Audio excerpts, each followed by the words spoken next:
Hi, this is Woodcocker, and I've built the perfect farm. Cheap, spacious, requiring no complicated blueprints, easy to use and build. This little beauty will bring you over 4,000 cloth in a single harvest. And if you spend half an hour on selective breeding to develop a good gene, the farm's output will skyrocket to 6,000 cloth per harvest. No fertilizers, no complex irrigation systems or math, dirt cheap cost, and complete autonomy. You're looking at the result of 2 weeks of testing and research. And in this video, I'll not only show you how to build this farm, but also tell you about all the bugs and pitfalls I encountered during development. The idea of building a new mini farm popped into my head right after the developers announced that square planters could no longer be placed on top of each other in a half block. I completely understand that this change was aimed at Rahlo's farms, which heavily abused floor stacking and allowed up to 36 cloth bushes to be placed in a single cube. The problem is that this fix also destroyed my entirely legit farms, both my mini farm on water catchers and this little boot setup.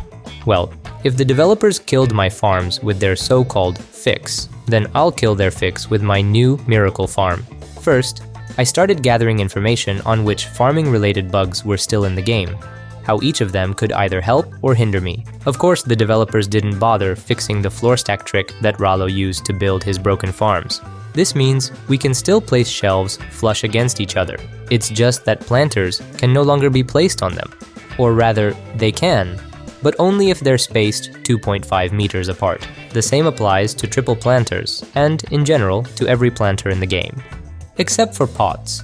Pots, on the other hand, not only fit perfectly into Rahlo's shelf design, but can also be planted just fine. Building these shelves is simple. We'll use the same method I used for my secure indoor beehives. A link to those hives should pop up somewhere on the screen now. So, here's what we do. We prepare this simple structure, jump onto a box, place a triangle foundation higher up, hold Alt button, carefully move left, snap the second triangle to the first, and check that both walls can be placed. If you're struggling, you can add a second half wall here. You'll need to jump over it carefully, and once pressed against it, you'll get a perfect stack every time. Out of the two stacked triangles, we're interested in the lower one. That's the future foundation of our farm. The higher one will only serve as an additional structure for placing shelves. Just remember one key detail. Ceilings must be placed after walls. First, prepare the area for shelves, then add half walls with ceilings, and finally, stack all the necessary shelves in any order. The next bug that will have a significant impact on our mini farm is harvesting through ceilings. The thing is, all plants in the game change their model as they grow. When interacting with the small seedlings, you practically have to aim at the pot itself, but a 2-meter tall corn plant can be harvested even through 4 ceilings. On the one hand, this bug forces us to build an additional floor above our farm to prevent people from stealing our crops from the outside.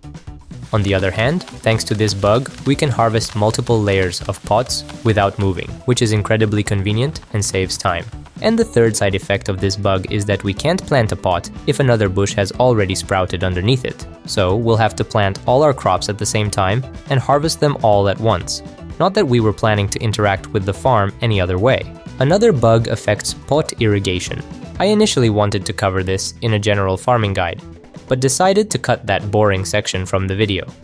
To keep this one from dragging as well, I'll just say this. Irrigation efficiency in this game depends on anything but actual irrigation.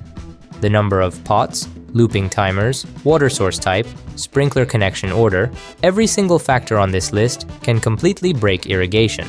But don't worry, I'll give you a foolproof irrigation setup so you won't have to rack your brain over it. All the remaining design challenges and how I solved them will be shown during the construction process. So let's finally get to building. I've already prepared 2 triangles of different heights. We attach a square to the left one and extend 2 triangles outward from the right one, then break the middle one. We place 2 squares and a triangle and place the tool cupboard. You can seal it with a window for extra protection, but if you haven't unlocked it, a regular door will do. That's the first stage done. Once the stone is collected, we prepare the farm's box. To the right of the tool cupboard, we place an entrance door, and above it, a sloped roof. Other than that, we're simply building a 2x1 shack.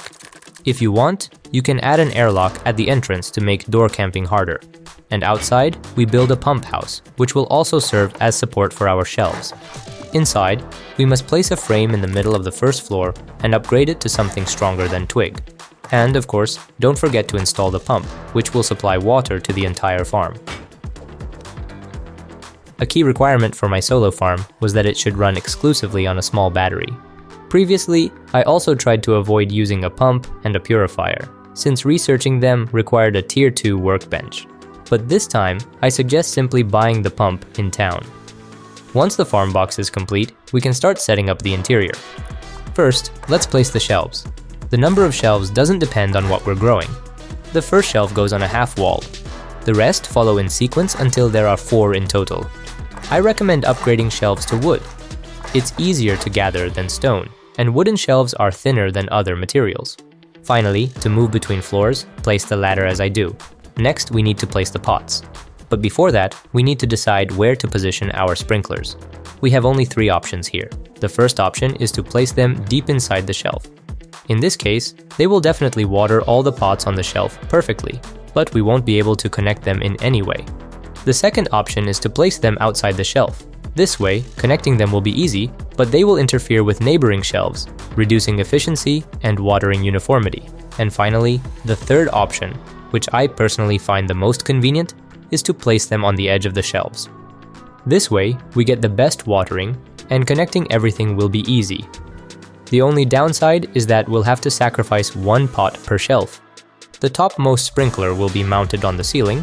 Each shelf will have a sprinkler centered at the edge. And another sprinkler will also be placed right here in the middle of the ceiling.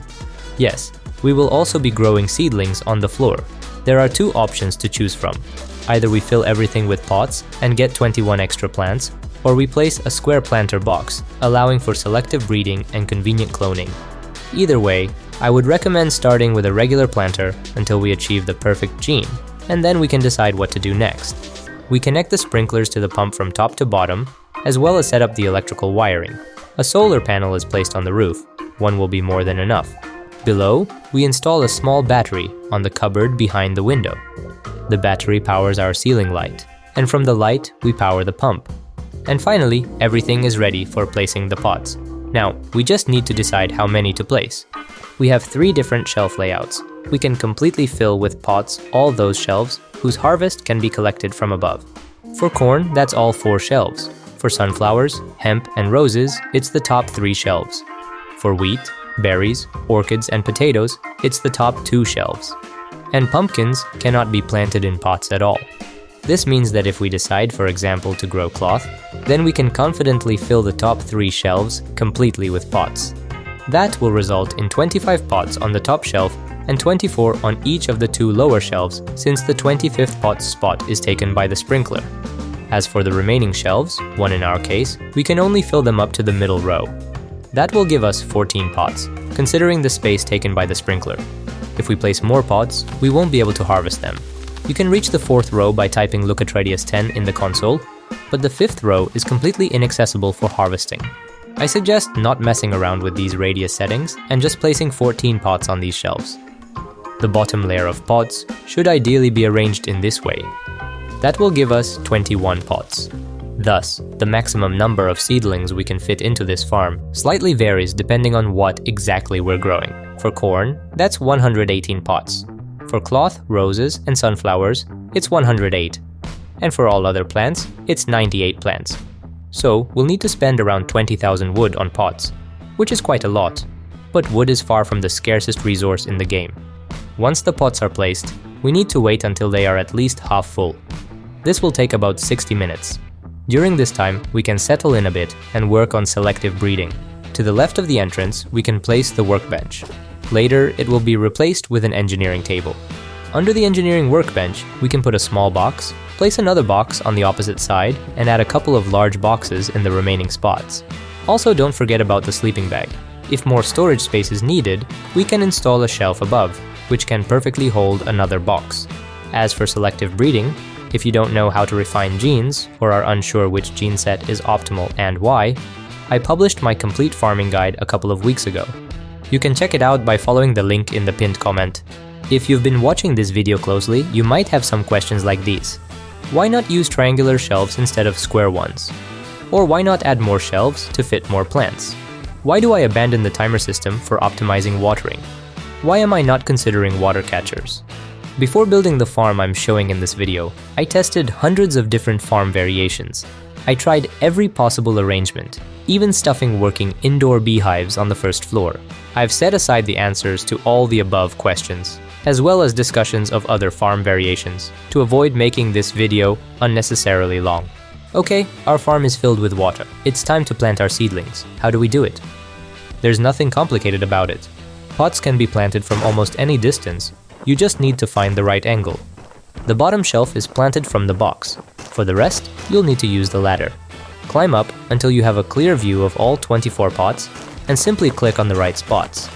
If you're worried about missing a few pots, prepare exactly the number of clones needed for each shelf.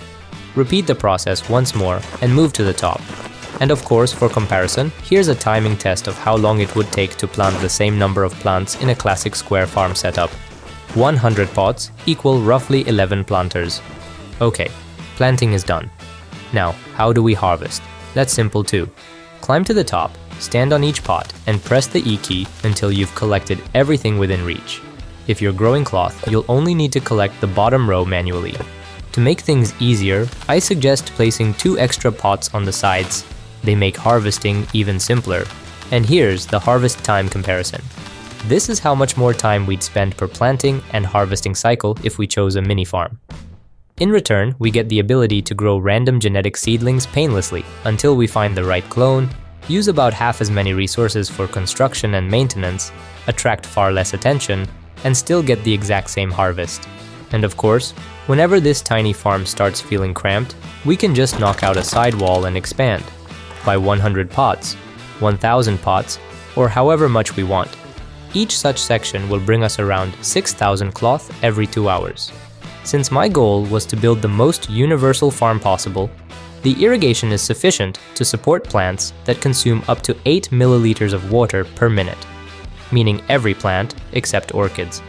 If you have any further questions about construction, pot placement, electricity, or floor stacking, a full, uncut, and unsped up build of this mini farm is already available on my Patreon. Huge thanks to these awesome people for supporting the channel, and thank you for watching this video. See you next time.